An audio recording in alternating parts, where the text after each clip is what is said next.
நல்ல படிப்பு இருக்கு, பிசினஸ் தொடங்க துடிப்பு இருக்கு, ஆனா ஐடியா இல்லையா? ஏற்கனவே இருக்கிற பிசினஸ எக்ஸ்பேண்ட் பண்ண விருப்பமா?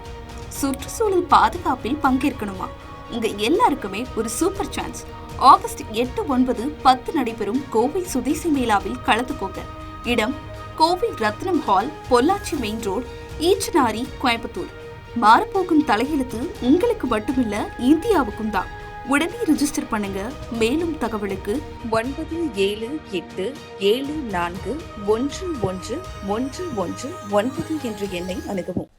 மக்களவையை தொடர்ந்து மாநிலங்களவையிலும் வினாத்தாள் கசிவு தடுப்பு மசோதா நிறைவேற்றப்பட்டது. பொதுத் தேர்வு முறைகேடு தடுப்பு மசோதா மக்களவையில் நிறைவேற்றப்பட்டதை தொடர்ந்து மாநிலங்களவையில் மத்திய அமைச்சர் ஜிதேந்திர சிங் அறிமுகப்படுத்தினார். அப்போது பொதுத் தேர்வை ஒழுங்குபடுத்துவதற்காக தேசிய தேர்வு முகமையை கடந்த 1992 காங்கிரஸ் ஆட்சி காலத்திலேயே ஏற்படுத்த வேண்டும் என யோசனை முன்வைக்கப்பட்ட போதிலும் அக்கட்சியால் அதை நிறைவேற்ற முடியவில்லை என ஜிதேந்திர சிங் கூறினார். அத்துடன் பிரதமர் மோடி கடந்த 2017 தேசிய தேர்வு முகமையை அமைத்து சாதித்து காட்டியதற்காக அவருக்கு காங்கிரஸ் நன்றி கூற வேண்டும் என அவர் தெரிவித்தார். The first time the suggestion for setting up a national agency came way back in 1992, almost 33 years back. It was a Congress government at the center.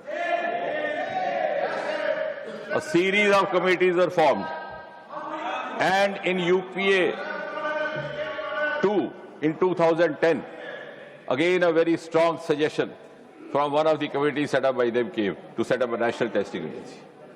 I am sure they will appreciate and be grateful and thank Prime Minister Modi that the unfinished task and unfinished agenda left by UPA is being completed and brought to.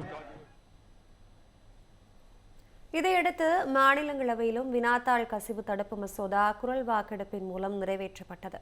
வினாத்தாள் கசிவில் ஈடுபட்டால் 10 ஆண்டுகள் வரை சிறை தண்டனை, தனிநபர்களுக்கு 50 லட்சம் ரூபாய் வரை அபராதம், ஒழுங்கமைக்கப்பட்ட கும்பல்களுக்கு 10 கோடி ரூபாய் வரை அபராதம், வழக்கில் 3 மாதங்களுக்குள் தீர்ப்பு உள்ளிட்டவை மசோதாவில் இடம்பெற்றுள்ளன.